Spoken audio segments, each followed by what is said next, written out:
Vamos lá? Vamos começar?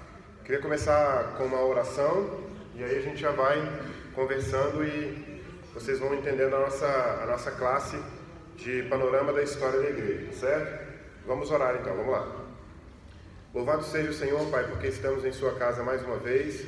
Louvado seja o Senhor porque a nossa igreja dá atenção com seriedade à Escola Bíblica Dominical. Obrigado por esse tempo agora em julho em que estamos apresentando as nossas classes.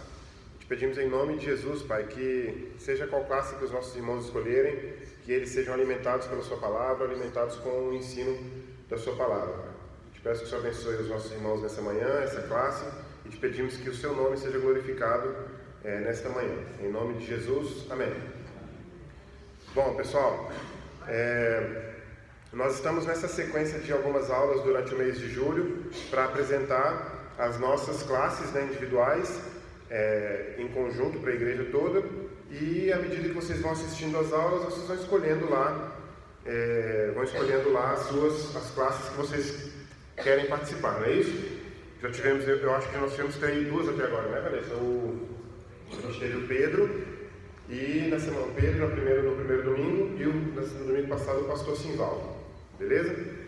E hoje vai ser a apresentação da classe Panorama da História da Igreja, no eixo teológico, tá certo? Todo mundo ligado aí? Sim ou sim? Sim, né? Bom, então é o seguinte, pessoal, essa nossa apresentação de hoje, ela tem 3 partes, certo? Na primeira parte, eu vou falar com vocês, mais ou menos durante uns 15 minutos, sobre como vão funcionar as nossas aulas, quais são as vantagens, quais são os diferenciais e como que elas vão funcionar de fato, tá certo? Isso eu vou falar no primeiro momento.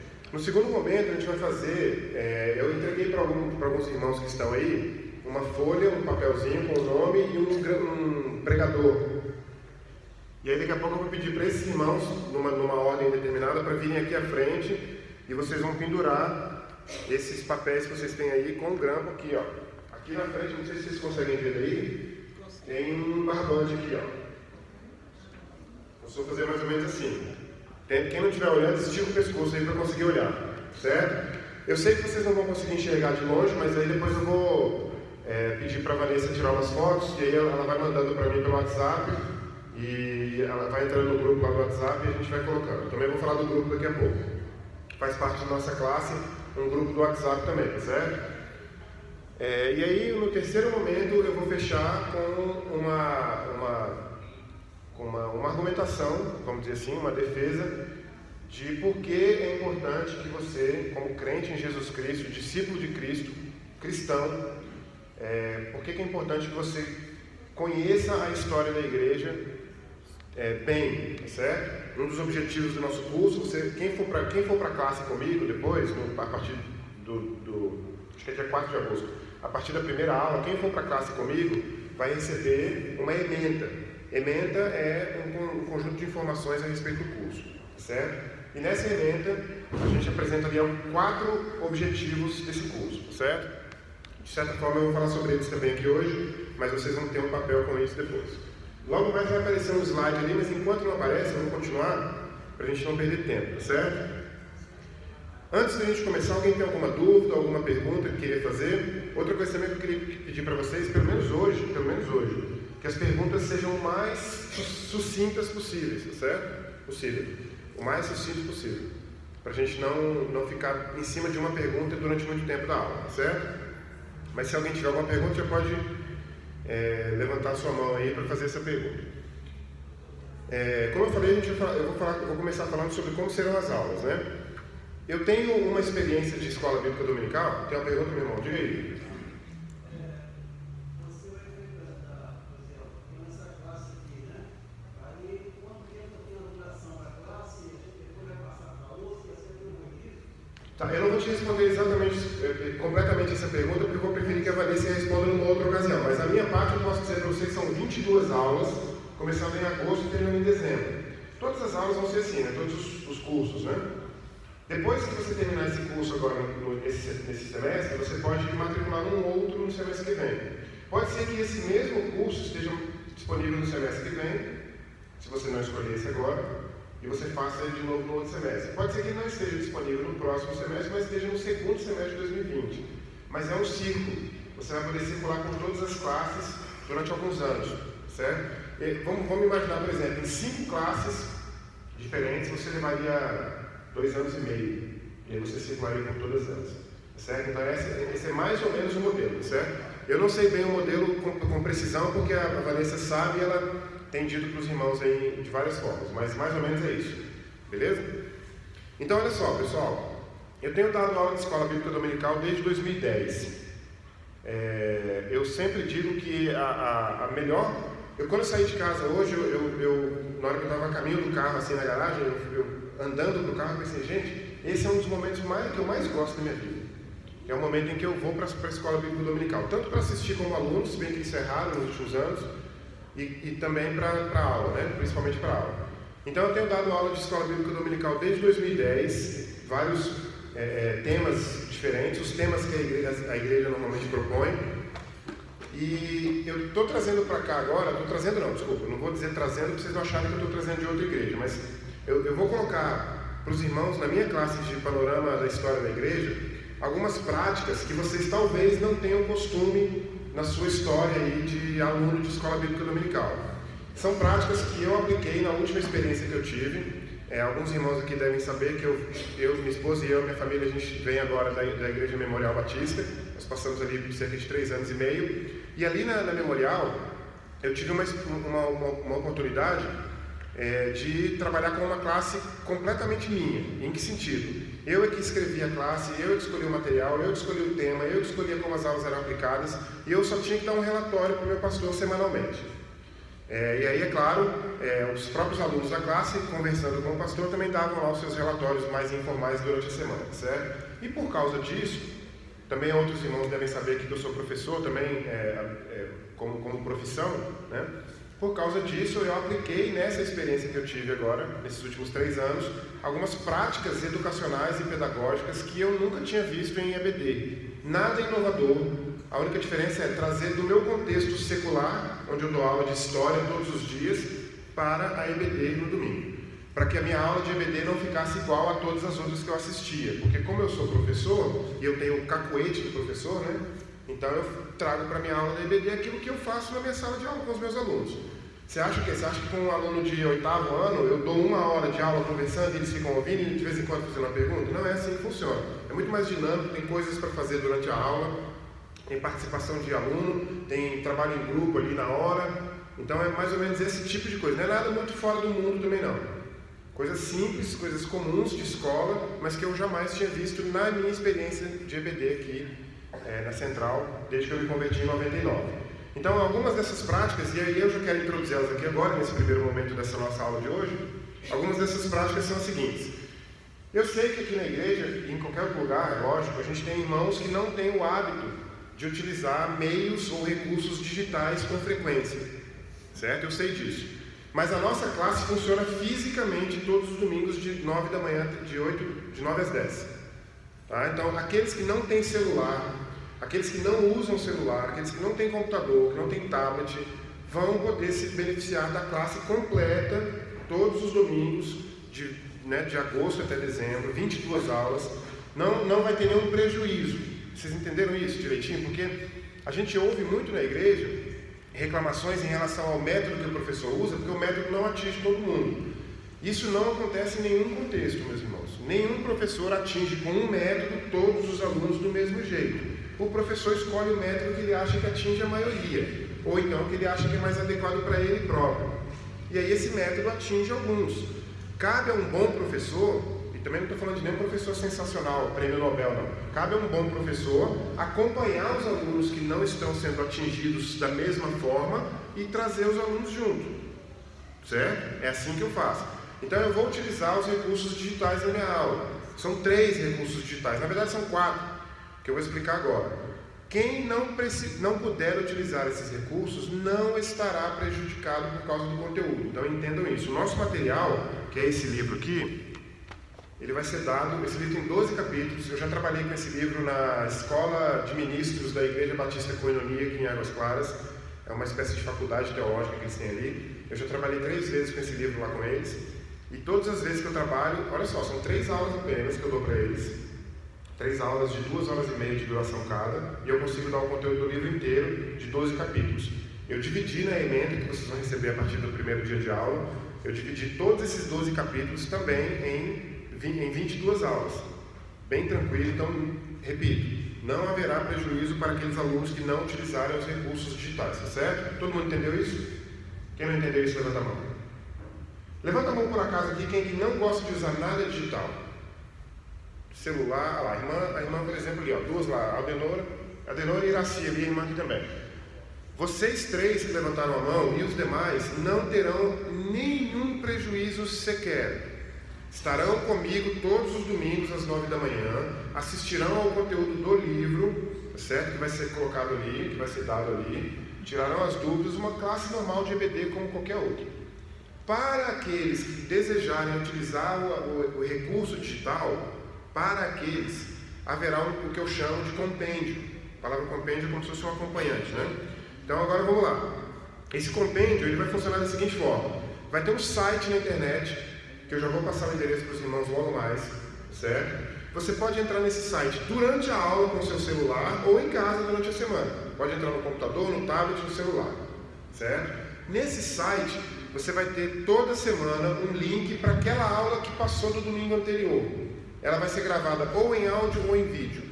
Eu garanto o áudio toda a aula, eu não garanto o vídeo porque às vezes eu chego na classe e demora para organizar o vídeo e eu não gosto de perder tempo. Hoje eu comecei a aula depois das 9, não foi por minha vontade. Eu não começo a aula atrasada, eu começo a aula às 9 em ponto. Eu só começo a aula atrasada se eu chegar atrasado. A aula começa às 9 em ponto, certo? Chegou um, eu começo, se não chegar nenhum, eu não começo. Chegou o primeiro, eu começo às 9. Então, a aula vai ficar gravada em áudio durante o domingo de manhã, eu vou gravar em áudio, e quando você chegar em casa na segunda-feira, aliás, você não vai chegar em casa na segunda-feira, você vai chegar em casa no domingo, mas quando você chegar em casa na segunda-feira, você vai ter lá no site o áudio dessa aula, ou o vídeo, caso eu grave o vídeo. Beleza? Todo mundo entendeu essa? Você pode ouvir durante a semana, você pode baixar o MP3 lá, ouvir no carro, a caminho do trabalho. Se você não tiver ido à aula, melhor ainda, porque você ouve a aula e não perde a sequência do conteúdo, tá certo? Então tá lá o recurso audiovisual, áudio ou visual, certo? Outra coisa que vai acontecer também é o seguinte: quando eu colocar aqui essa atividade que é a segunda, vocês vão perceber que isso aqui vai ser uma linha do tempo, certo? Uma linha do tempo que começa mais ou menos 30 a.C. e vai até os dias de hoje. A gente vai montar ela daqui a pouco aqui. Você vai ver que a linha do tempo ela tem 2.000 anos mais ou menos. Mais ou menos, tem um pouco mais de 2.000 anos. Como que eu consigo apresentar para vocês 2.000 anos de história da igreja em 22 aulas com detalhes? Ninguém consegue, né? Para você ter uma ideia, um curso de história da igreja numa faculdade de teologia, por exemplo, dura 2 semestres. Então é um semestre que tem história da igreja 1, história da igreja 2. Então dá aí mais ou menos uns 9 meses para estudar a história da igreja. Aí você estuda com calma, lê os textos e tudo mais. Para nós, com 22 aulas, a gente vai ter menos tempo. Não quer dizer que vai ser ruim. Aliás, o nome do curso é o quê? Quem lembra de qual é o nome do curso? Tem mais uma palavrinha antes, que é importante. É Panorama da História da Igreja. É o nome do livro. Panorama da História da Igreja. A palavra panorama é o quê? Uma visão geral por cima, né? Então, em 22 aulas, a gente vai ter uma visão geral de 2.000 anos de história. Mas eu não me contento com isso. Talvez você também não. Então, o que eu vou fazer? Durante as aulas, eu vou dar um período de 2.000 anos com base nos 12 capítulos desse livro. E em casa, eu vou gravar semanalmente um vídeo, ou 2 ou 3, curtos ali de 30 minutos, 20 minutos, que é o que eu chamo de preenchimento da linha do tempo. O preenchimento da linha do tempo por exemplo, se eu der para vocês uma aula só para vocês terem uma ideia, quem olhar depois da ementa vai ver que o período que a gente chama de Idade Média tem mais ou menos 1.000 anos, 1.000 anos, ou seja, metade desse período todo, a gente dá ele em uma aula ou 2. Aí você fala, mas que estranho, por que isso? Eu também faço essa pergunta, por que isso? Né? Afinal de contas, eu tenho só 22 aulas, quero colocar tudo ali dentro. O que eu vou fazer durante a semana entre essa Idade Média e a Reforma Protestante? Eu vou colocar pelo menos uns 4 ou 5 vídeos sobre outras coisas que eu não tive tempo de dar em 1 hora aqui. E aí você, que é uma pessoa esperta, inteligente, você vai pegar esse link, vai clicar e vai assistir esse vídeo lá no YouTube. Então você assistiu aqui a aula de Idade Média, a aula terminou. Próxima aula, semana que vem, Reforma Protestante. Certo? Aí você fala, poxa, mas eu fiquei 50 minutos, 60 minutos mais ou menos, com 1000 anos? Não, está muito pouco. Então tudo bem. Então aí durante essa semana, você vai ter lá 3, 4 vídeos que falam sobre a Idade Média também, para preencher aquela lacuna da linha do tempo. Tendo visto essas aulas, você vai chegar muito melhor aqui na próxima aula, que é da Reforma Protestante. Esse é só um exemplo. Quem não entendeu esse pedacinho, levanta a mão para eu explicar de novo. Chama preenchimento da linha do tempo. Eu vou passar para frente, todo mundo entendeu? Entendeu, né? Outra coisa que vai ter também durante a semana, durante a semana não, vai ser talvez a cada 15 dias. Pelo menos a cada 15 dias. Se não, uma vez por mês. Que é o que a gente chama de PIR, perguntas e respostas. Então você vai mandar uma pergunta para mim no grupo do WhatsApp da turma. Vocês todos podem mandar à vontade a pergunta, várias perguntas durante a semana. Eu vou selecionar 2 ou 3 daquelas perguntas e eu vou para o vídeo gravar isso para colocar no YouTube. Vou responder essa pergunta em vídeo, vou mandar o link lá para você no grupo e você clica na pergunta. Olha, ele respondeu a minha, que sorte que eu tive. Então eu vou lá ver a resposta. Você pode olhar a pergunta do colega, olha, ele fez uma pergunta que me interessa também, deixa eu ir lá olhar essa resposta. Então, pelo menos a cada 15 dias vai ter uma sessão de perguntas e respostas em que em cerca de 30 minutos eu respondo ali 3 ou 4 perguntas. Certo? E também eu vou falar apenas para os alunos que vão fazer a classe lá depois sobre um canal no YouTube chamado História para a Igreja. Vocês já devem ter visto a expressão História da Igreja, eu fiz um trocadilho aí com uma preposição, em vez de ser História da Igreja, é História para a Igreja, ou seja, para nós que somos a Igreja, certo? Mas eu falo sobre isso depois. Até aí, tudo bem, pessoal? Essa primeira parte, então, foi como serão as aulas, como que vocês vão acompanhar as aulas. Para finalizar esse pedacinho e para dizer para vocês, e para entrar no próximo período, deixa eu só repetir uma parte. Vocês vão ter 22 aulas comigo, aqui, todos os domingos, de 9 às 10 da manhã, com o curso completo, com 12 capítulos desse livro. Nenhum prejuízo para o aluno que nenhuma vez sequer entrar na internet para olhar nada. Certo? Aqueles que não querem usar celular, que não gostam de usar, ou então não querem usar. Não, domingo que vem eu vou na aula. Só para isso que serve, certo? Para acrescentar. É o que a gente chama de compêndio. Então não é o curso não depende de você usar a internet ou de você usar qualquer recurso digital. Beleza? Certo? Vamos lá para a segunda parte então.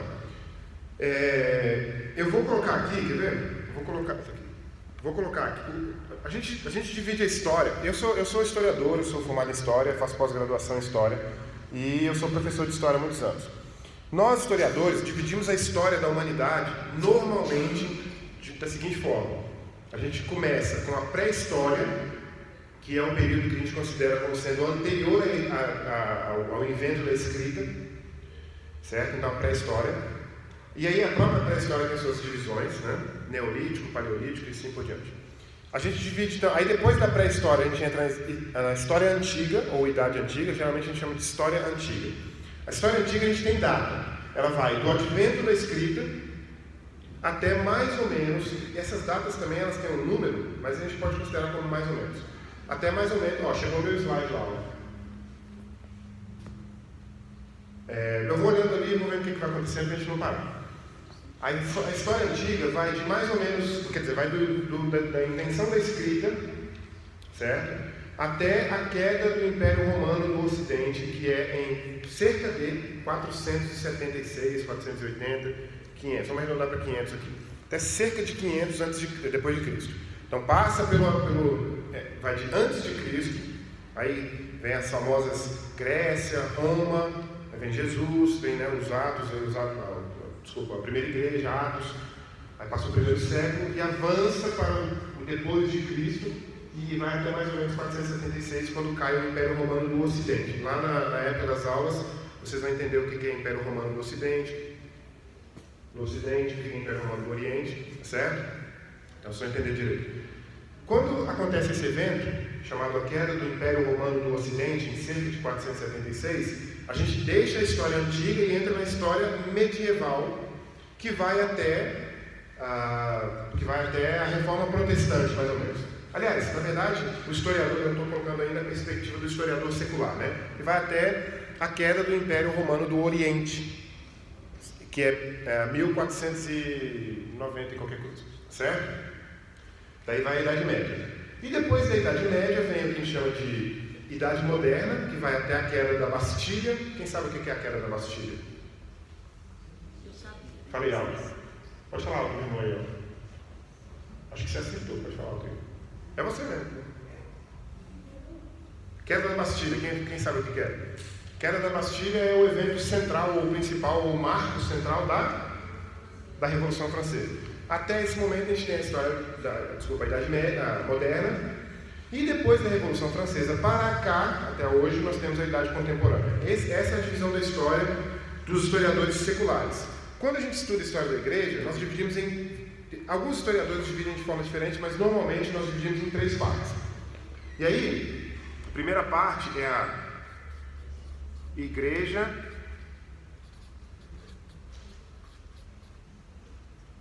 Antiga. A Igreja Antiga, ela vai desde o advento de Cristo, portanto, eu não sei se vocês sabem, mas Jesus nasceu no ano 5 antes de Cristo. Depois a gente vai aprender por quê, durante as aulas. Quem ficar comigo vai aprender por quê. Vai até... Vou colocar aqui um texto aqui, ó. A Igreja Antiga vai até 590, mais ou menos, o ano de 590, que é um ano importante para nós cristãos, especificamente evangélicos, porque alguns cristãos, alguns evangélicos pensam que a Igreja Católica existe desde Jesus. A primeira igreja que existiu é a Igreja Católica, aí depois é que foi existir a protestante, lá em 1517. A minha abordagem é de que a Igreja Católica, tal como ela está apresentada hoje, ela começa em 590. Então ela não tem 1.500 anos, quer dizer, 2.000 anos como a gente imagina. Tem mais ou menos 1.410.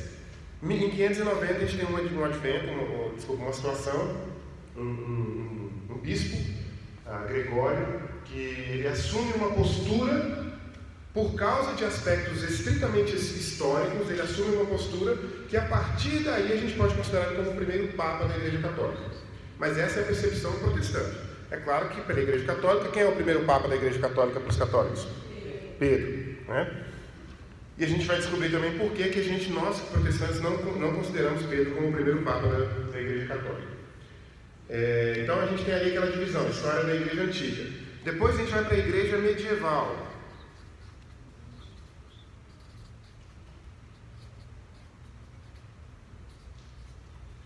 A Igreja Medieval vai de cerca de 590 até, aí sim, sem dúvida nenhuma, pastor Simvaldo, até quando? Igreja Medieval, de 590 até quando? Até 1517. O que acontece em 1517? Sem ser o pastor Simvaldo, o cara é leitor de livro toda hora, ele sabe a resposta. O que acontece no ano de 1517? Pode trazer aí, irmão, Felipe, ó. Traz Pode falar aqui, irmão. Mas o que é que acontece naquele ano especificamente? Alguém sabe?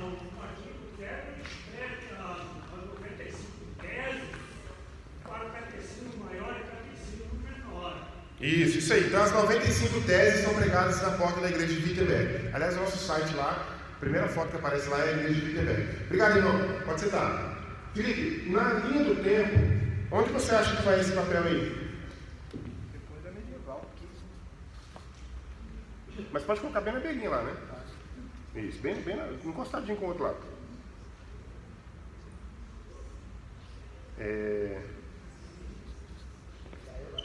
Eu acho que vou ter que mudar aqui. Obrigado, irmão, pode sentar lá. Eu vou ter que mudar aqui porque eu coloquei errado. Eu tinha que ter colocado a igreja antiga no começo, né? Aí eu colocando ela no começo, eu posso colocar a medieval ali na frente, no meio.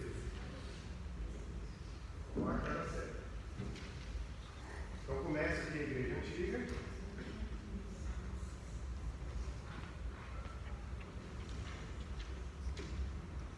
cerca de 590, eu tenho o início da Idade Média, da Igreja Medieval, aliás. E aí, a Igreja Medieval vai até a Reforma, e a Reforma é em, como disse o irmão ali, 1517. Diga, meu irmão. Esse período de 1590 até a Reforma é chamado período das trevas também? Não mais. A gente aprende por quê? Não tem trevas. A palavra trevas significava o seguinte: os pensadores, principalmente italianos, do Renascimento, já estavam fartos de que a Igreja Católica tinha domínio sobre toda a vida humana, toda. E a gente vai ver isso, é muito legal essa aula. Essa é uma das aulas que eu mais gosto, de Renascimento. É onde eu brinco dizendo que é o dia que nasceu eu, o dia que o eu nasceu. É a primeira vez na história da humanidade em que se fala a palavra eu. Porque, por exemplo, eu estou olhando ali agora que apareceu. Por exemplo, você fazer um vitral, ou uma escultura, por exemplo. Quando você está no ano de 1300, você faz uma escultura lindíssima, lindíssima. E aí a pessoa olha para você e fala assim: uau, que linda essa escultura. E aí, eu gosto de fazer essa brincadeira e imaginar os dois, né? O escultor olhando para a escultura e a outra pessoa que está elogiando olhando para a escultura, e os dois: uau, que linda. E o escultor: é lindo demais, né? Aí o outro fala assim: Deus te abençoou, hein? Com certeza, isso é uma obra de Deus. Isso é a Idade Média. Tudo era Igreja Católica, tudo era cristianismo. Quando é que o eu nasce? É quando acontece a seguinte situação: a partir de 1500, vamos arredondar, 1450 já tem.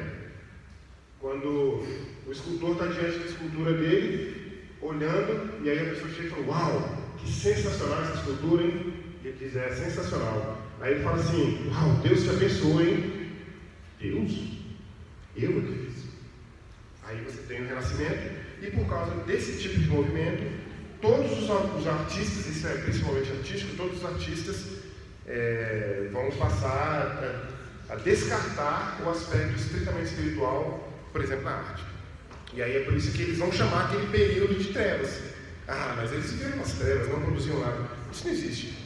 A Idade Média toda tem produção artística, tem produção literária, tem produção intelectual. Não é lá que estão, por exemplo, Aquino, Tomás de Aquino e Agostinho. Beleza, aí é o seguinte, nós temos ali então, iniciando lá no comecinho da Igreja Antiga, lá em Jesus Cristo, vai até 590, onde começa a Igreja Medieval, vai até 1517, onde vai começar um período que a gente chama de Igreja Moderna, História da Igreja Moderna, certo? Então são 3 períodos. Conhecendo esses 3 períodos, agora, eu passei para vocês aí algumas pessoas que têm um papel. Levanta aí, quem tem? Qual que está escrito aí, irmão? Pós-modernismo. Na linha do tempo, onde a irmã acha que vai esse pós-modernismo? Coloca lá para mim, por favor. Quem tem os outros aí pode trazer também. Coloquem lá com o pregador onde vocês acham que vai essas pessoas, esses movimentos aí, na linha do tempo. Vai lá. Enquanto vocês vão, eu vou tomar um café. Na minha aula, o meu aluno tem que falar alguma coisa, porque é a hora que eu paro para tomar um café. Você tem que falar alguma coisa. Só o pastor Silvano que falou, o outro irmão ali.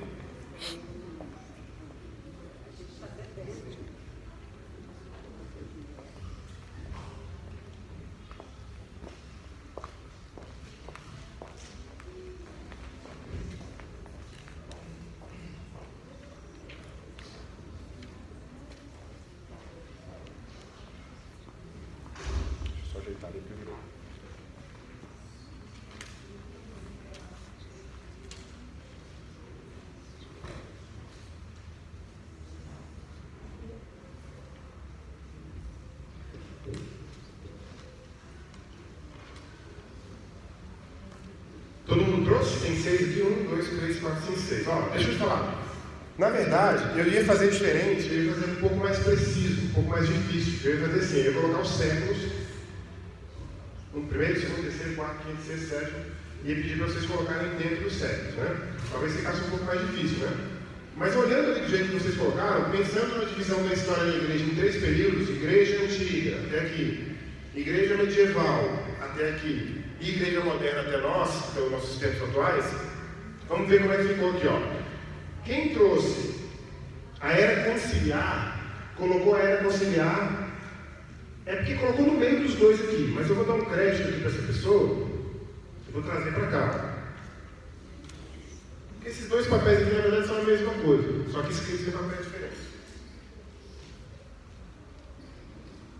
Então, eu tenho aí a era conciliar.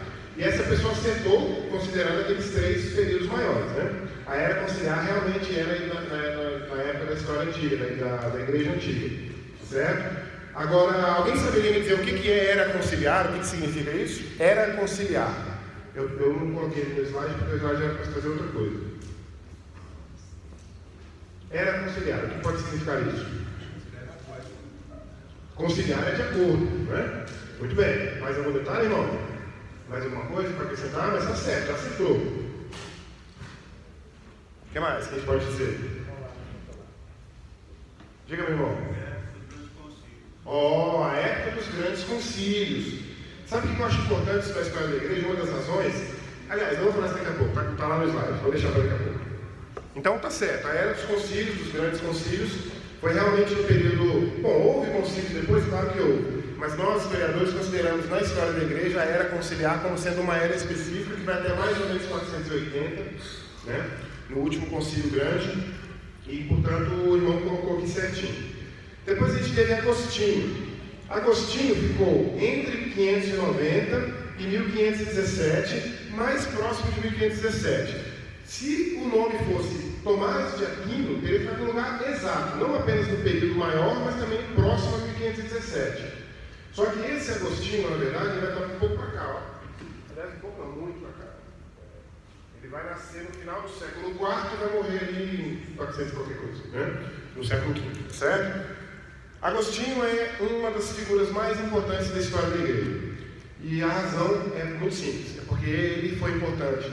Ó, ele é da idade da igreja antiga, ele é a transição, vamos dizer assim, de uma característica, não a transição do período maior, porque a transição do período maior, como eu falei, é Gregório, né? Em 590. Mas ele é uma transição de mentalidade. Ele faz uma, não sei se eu posso dizer uma síntese, mas uma síntese corretora, vamos dizer assim, ou que corrige, né? O pensamento cristão até ele, e ele faz de forma tão brilhante que fica sendo o referencial para a Idade Média, da Igreja Católica. Não tudo, é claro. Principalmente a graça, né, pastor? Principalmente a salvação pela graça, certo? Mas ele é fundamental por isso. E ele vai ser fundamental novamente a partir de 1517, que vai acontecer. É engraçado que eu não colocou da Idade das Trevas. Eu já vi um comentário de um historiador dizendo que a reforma protestante seria uma forma de ver o andamento do intelectual teológico até 1517 como uma suposta Idade das Trevas. E o resgate dessa Idade das Trevas para uma idade de luz, vamos dizer assim, de luz espiritual, seria exatamente no Agostinho lá atrás. Então o Agostinho não é só importante até o final da Idade Média, ele é importante a partir da Idade Média, só que aí no âmbito da Igreja Protestante. Ele para de ser, ou deixa de ser tão querido para a Igreja Católica, né, e vai ser um referencial para a Igreja Protestante. Mas com ressalvas para a questão arminiana e para a questão da predestinação, para a questão calvinista, né? Mas de qualquer forma ele é importante nessa medida. Depois a gente tem a reforma protestante, que o irmão Felipe já havia colocado aqui, o Martinho Lutero, o irmão falou sobre ele também, então já está aqui no mesmo período, né? E a gente tem aqui o iluminismo e o pós-modernismo. Todos os dois estão no bloco correto, no terceiro bloco da história, no terceiro bloco maior. Mas eles estariam bem mais para frente. O iluminismo mais ou menos aqui e o pós-modernismo aqui. Bem aqui, bem ali, anteontem, né? Anteontem. Eu como historiador, eu como pensador, eu como professor de escola bíblica dominical e como discípulo de Cristo, eu acho que o evento mais importante para nós hoje é o pós-modernismo. Então eu vou dar uma super atenção a ele lá no final do curso. Quando vocês olharem a emenda, vocês vão ver que eu tenho cerca de 3 ou 4 aulas só de pós-modernismo, porque eu acho que a gente responde àquilo que está sendo questionado na nossa época, né? Então a gente está sendo questionado e bombardeado por aquilo que a gente chama de pós-modernismo, tá certo? Bom, eu quero colocar agora para vocês no slide. Pessoal, então alguma dúvida sobre a questão sobre a questão da linha do tempo? Não, muito pelo contrário. Agostinho e Martinho Lutero, Martinho Lutero está aqui depois de 1517, Agostinho está ali no século V. Né? Então eles são mais ou menos 1000 anos de diferença, na verdade. Mais de 1000 anos. Cerca de 1100 anos de diferença. Certo? Eles são próximos em termos teológicos.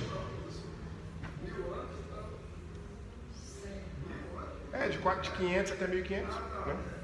O Agostinho é do século V e o Lutero é do século XVI. Então mais ou menos 1100 anos. Né? Eles são próximos em termos teológicos, porque a Reforma Protestante, ela, apesar de não beber apenas na fonte do Agostinho, mas ela vai buscar na fonte do Agostinho como fonte, talvez o aspecto mais importante da Reforma, que é a salvação pela graça. Pela graça apenas, e não pelas obras. Né? Beleza? Então a gente tem, só para finalizar esse pedaço, a gente tem 2000 anos de história, tá certo? 3 macro períodos, Igreja Antiga, que vai até 590, quando tem o primeiro Papa, vamos dizer assim, católico, com características dos Papas católicos posteriores, né? Características administrativas, enfim, a gente vai ver isso tudo com muito detalhe, né? E depois a gente tem o segundo macro período, que é da Igreja Medieval, que vai de cerca de 590, como eu falei, até a Reforma Protestante, em 1517. Não se confundam também, meus irmãos, porque assim, você não nasce, você não dorme uma noite na Idade Média e acorda na Idade Moderna. Essas divisões são marcadas apenas para facilitar a compreensão. Né? A própria Reforma Protestante não começa em 1517, ela começa no século XIV, quase 150 anos antes. Né? Mas ela... Nos pré-reformadores. Inclusive o nome pré-reformadores é exatamente para marcar exatamente isso. Pré-reformadores, ou seja, estabeleceram um caminho para que o Martinho Lutero batesse o prego, né? Batesse o martelo, vamos dizer assim, na expressão, né? E, na verdade ele bateu o martelo mesmo, porque ele pregou as 95 teses lá na porta. Né? Quase 2 séculos, pelo menos 150 anos, né? Pelo menos 150 anos. E aliás, as reformas também, vocês vão ver, aqui quando a gente passar sobre as razões para estudar a história da igreja, vocês vão ver que é importante também a gente perceber que a Igreja Católica não foi totalmente... Aliás, nada é homogêneo o suficiente para você dizer... Eu me lembro uma vez uma frase de uma pessoa falando: todo político é corrupto. Você pode imaginar que a política em si é corrupta, mas todo político é corrupto? Como assim? Né? E eu me lembro que eu vi isso na sala de aula e eu brinquei e falei assim: poxa, meu pai é deputado distrital, meu pai não é corrupto. E o que você acha? O cara que estava fazendo uma brincadeira com o aluno, meu pai não era deputado distrital, mas só para ver o que ele achava de ter dito que meu pai é corrupto na minha frente. Né? Mas não há homogeneidade nesse sentido. O que acontece é que mesmo no século XIII, no século XIII não, XIV com certeza, 13 eu não arriscaria dizer, mas no XIV com certeza, alguns pré-reformadores já queriam reformar problemas que estavam acontecendo na Igreja Católica, certo? Nós aqui também, aliás, um dos lemas da Reforma Protestante é sempre reformando, né? A expressão em latim é bonita, eu não sei qual é, mas é bonita, né? Não sei o que reformata, não sei o que reformando, é bonito, é legal. Sempre reformando, ou seja, sempre observando as Escrituras para avaliar o que está acontecendo no presente. Aliás, uma das razões pela qual o pós-modernismo é importante para nós, né? A gente precisa avaliar as Escrituras para ver o que o pós-modernismo está dizendo. Aí depois do terceiro macro período, portanto, a partir de 1517, a partir do Lutero, a partir da Reforma, e nesse período está aí o Iluminismo, pós-modernismo, liberalismo teológico, uma série de outras coisas. Reavivamentismo, né? Os reavivamentos da América do Norte e da Inglaterra, né?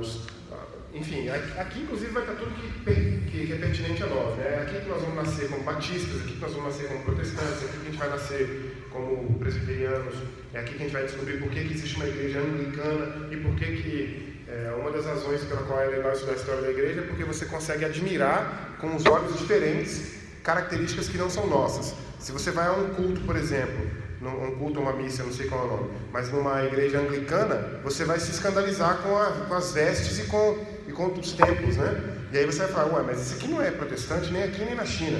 É protestante, mas manteve características da igreja imperial, romana, católica, né? E uma delas, por exemplo, é a questão da vestimenta, né? Aliás, a gente consegue entender por que os padres usam aquelas roupas estudando a história da igreja. Não vou falar agora, porque eu quero que você escolha a minha classe exatamente para aprender coisas como essas, tá certo? Bom, agora a gente vai ali, ó. Ricardo, sobe para mim, por favor, até chegar nos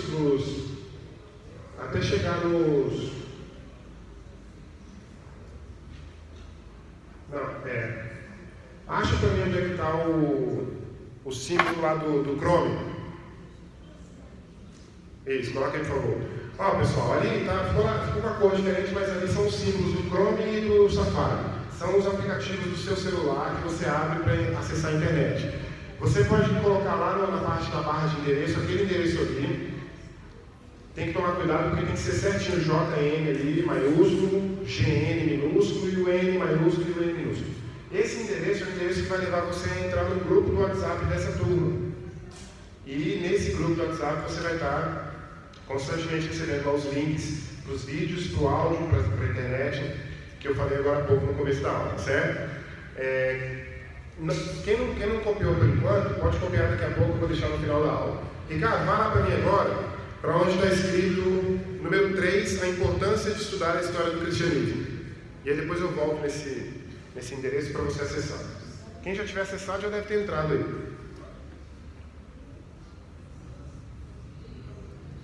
Bom, pessoal, é o seguinte.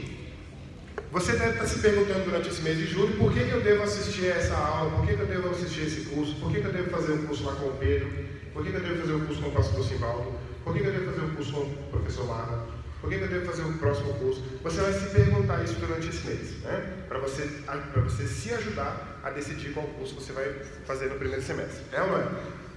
Na verdade, você precisa avaliar. Dentro dessa análise, dessa avaliação, eu queria que você percebesse 3 razões para você estudar a história da igreja. Eu estou dando 3 porque eu estou com pressa hoje nessa aula aqui, né, de manhã, mas eu posso te dar 7, com certeza absoluta.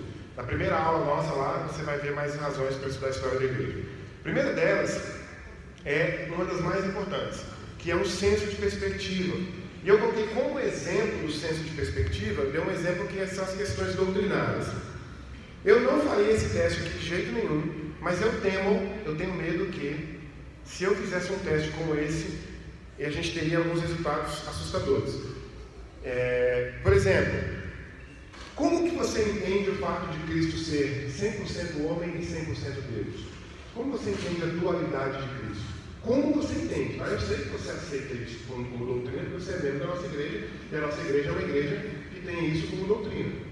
Como que você compreende que Jesus nasceu de onde? Já viu, não sei se foi o Arthur Miguel que me perguntou uma vez, quem criou Deus? Eu achei sensacional a pergunta, porque eu aproveitei para fazer a minha aula de apologética cristã com o meu próprio filho. Quem criou Deus? Cara, responder apologeticamente quem criou Deus, para mim foi fácil. Bom, para mim também seria fácil se ele perguntasse quem criou Jesus. Eu não vou perguntar para você quem criou Jesus, de onde Jesus veio, porque talvez você até erre a resposta, mas eu preciso que você tenha essa resposta correta. A gente tem um senso de perspectiva diferente quando estuda a história da igreja, porque a gente não tem isso pronto nas Escrituras. Não tem isso pronto, não existe teologia nas Escrituras. As Escrituras não foram feitas para ser teologia. Teologia é a reflexão a partir das Escrituras. Eu leio as Escrituras e posso ler de maneira devocional, né? Devo ler diariamente de maneira devocional, mas eu também posso fazer uma reflexão teológica, uma reflexão intelectual.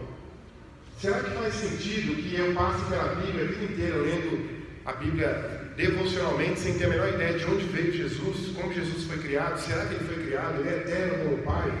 Qual é a diferença que existe entre o Pai e o Filho? Existe uma diferença de hierarquia? Porque houve uma época, exatamente no período dos grandes concílios, como colocou o irmão ali, houve uma época em que os bispos das igrejas, e aliás essa palavra vai parar de ser ruim para nós quando a gente estuda a história da igreja, porque a gente tem um certo preconceito com a palavra bispo, né? Primeiro a gente acha que bispo é coisa de católico, depois a gente acha que bispo é coisa de evangélico que não está se colocando direito no lugar dele, né? Mas a gente vai aprender que a palavra bispo é fundamental para a história da igreja. E os bispos que decidiram para nós, olha que coisa incrível, hein? Olha só que coisa incrível. Os bispos que decidiram para nós hoje, no século XXI, se Cristo é completamente homem e completamente Deus ou não. Isso tudo tem a ver com questões doutrinárias. Então eu não quero que vocês aqui, num teste, ninguém na verdade, sem querer, claro, sem querer e sem ter conhecimento, saia por aí falando um monte de heresia, porque é exatamente assim que eram consideradas as respostas erradas em relação à doutrina. Então o senso de perspectiva em relação às doutrinas é a primeira das razões para estudar a história da igreja. Aí a gente vem com a segunda ali, ó. uma compreensão das complexidades e diversidades. E aí, eu gosto muito disso porque eu coloquei como exemplo ali o seguinte: o que isso nos permite uma tolerância e um certo apreço pelas diversas formas da prática eclesiástica. Então a gente, por exemplo, tem domingo que a gente faz, tem igreja que a gente faz a ceia, fica em pé, esperando receber os elementos da ceia e senta. Tem igreja que já fica sentada. Tem diferença isso? Tem pessoa que não vai naquela igreja não, porque ela recebe a ceia em pé, ou recebe sentado. Você tem um apreço pelas formas diferentes de prática eclesiástica quando você estuda a história da igreja. Por exemplo, eu não quero entrar em polêmica aqui agora, porque não é o horário, nem não tem horário, não tem tempo e não é um lugar. Mas a gente deve batizar por imersão ou por aspersão? Se batizar por aspersão está errado, não vale o batismo? Houve essa discussão durante a história da igreja. Se você está na China, o Rodrigo chegou ali, você está na China e você recebe uma ameaça de morte porque é cristão, e você não consegue defender a sua fé e nega Cristo, mas quando você é libertado, você volta para a sua comunidade cristã e você pede perdão e você se arrepende de verdade e quer voltar para o mundo, deve voltar ou não deve? Todas essas questões passaram pela história da igreja, né? E todas essas questões permitem uma espécie de apreço diferente. Por exemplo, como eu falei agora há pouco, pela indumentária, pelas vestes, pela forma como se vestem os clérigos da igreja anglicana, que é uma igreja protestante, né? São exemplos de como a gente pode apreciar de forma diferente, por exemplo, as terminologias como bispo. Outra coisa que eu acho importante demais, por exemplo, a questão da sucessão papal, né, do bispo, ou sucessão de autoridade do bispo. Se não tivesse havido sucessão de bispos, como a gente conhece hoje, lá atrás, no século II, eu não sei como teria sido a igreja, porque foi um instrumento, uma estratégia absolutamente fundamental para que tivesse coesão, coerência, unidade. Aliás, a questão dos concílios, por exemplo, também tem a ver com isso, porque a gente passa a compreender por que foi importante que um bispo desse sequência a outro, por que uma igreja não podia ter 2 bispos, ou uma cidade não podia ter 2 bispos, e assim por diante. Então tem essa questão também. Então, uma compreensão das complexidades e das diversidades. Aí você pensa assim, por que aquela igreja... sobre o batismo que eu falei agora há pouco, no século II, no século II, batizava-se por imersão, e os textos dos pais da igreja, existe uma teologia chamada patrística, que é o estudo dos pais da igreja, e todos eles são, entre aspas, católicos, né, vamos dizer assim, e eu acho que a gente deveria resgatar os pais da igreja, né, como estudo teológico, mas a gente abandonou eles para os católicos. Então, quem é Crisóstomo? Crisóstomo deve ser um santo católico. Agostinho é um santo católico, né? Eu não vou estudar santo católico.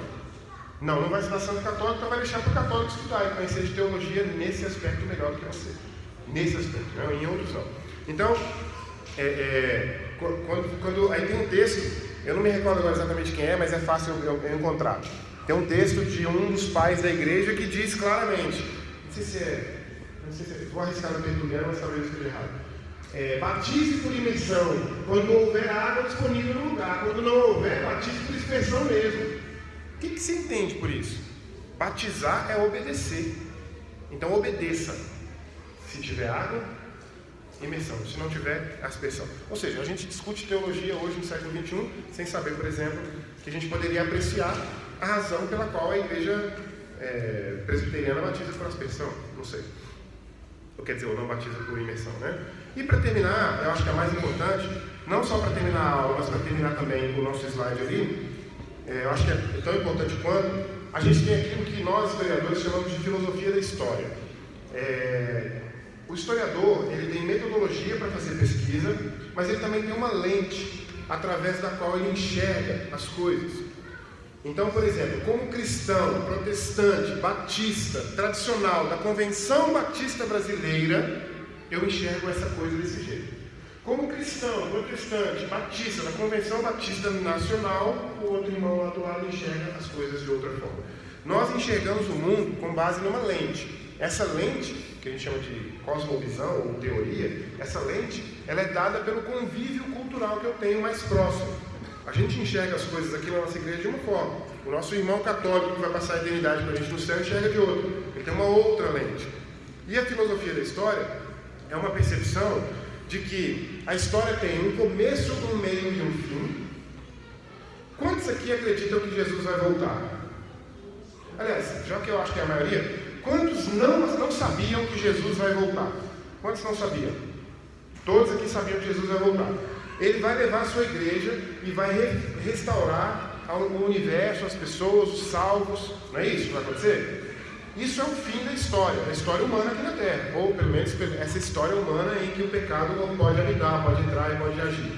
A gente acredita que existe um começo, um meio e um fim para a história, certo? Nós cristãos. Alguns historiadores que não têm nenhum comprometimento com o cristianismo não acreditam. Acreditam que a história é infinita e que ela vai acontecer do jeito que se der. Eu acredito que Deus tem o controle da história. Aliás, quem quiser saber disso de uma forma mais precisa, eu tenho um livro do C.S. Lewis.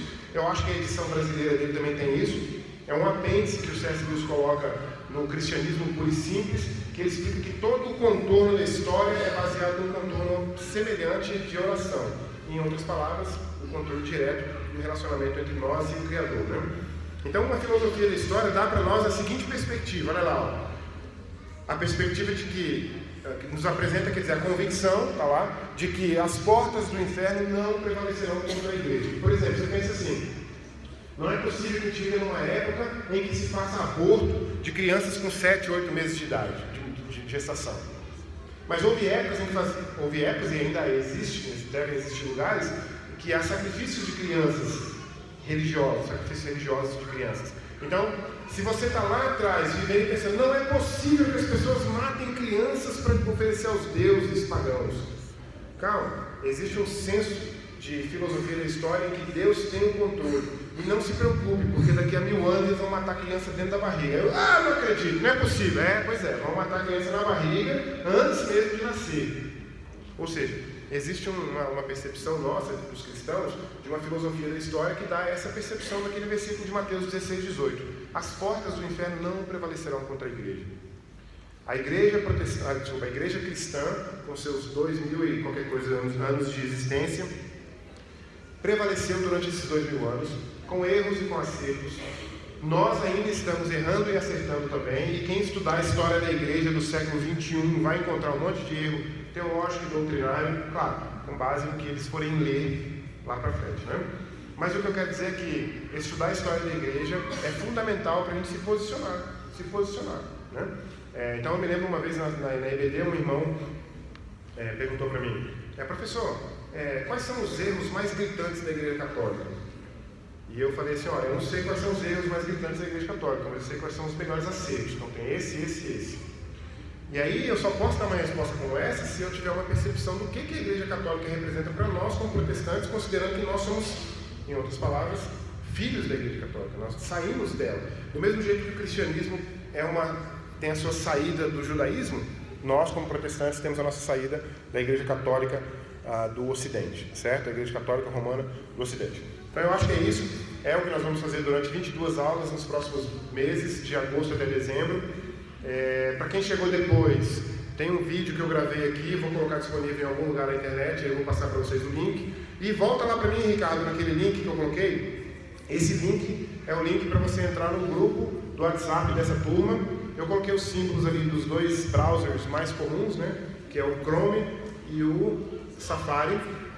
Apareceu com uma cor diferente ali, mas você sabe o que é. Então você pode clicar lá no seu browser, lá na barra de endereço, você escreve lá bit.ly/2JN maiúsculo, GN minúsculo, N maiúsculo, N minúsculo. Tendo feito isso, você vai entrar no grupo do WhatsApp. A não ser que tenha... Não é o link errado, não. Estou lembrando que o link do site é diferente. Você vai entrar, tá certinho, né? Entrou?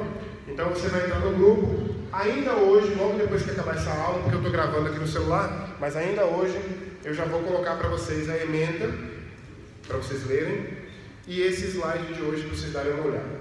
Certo? Então é isso. Tem uma pergunta ali.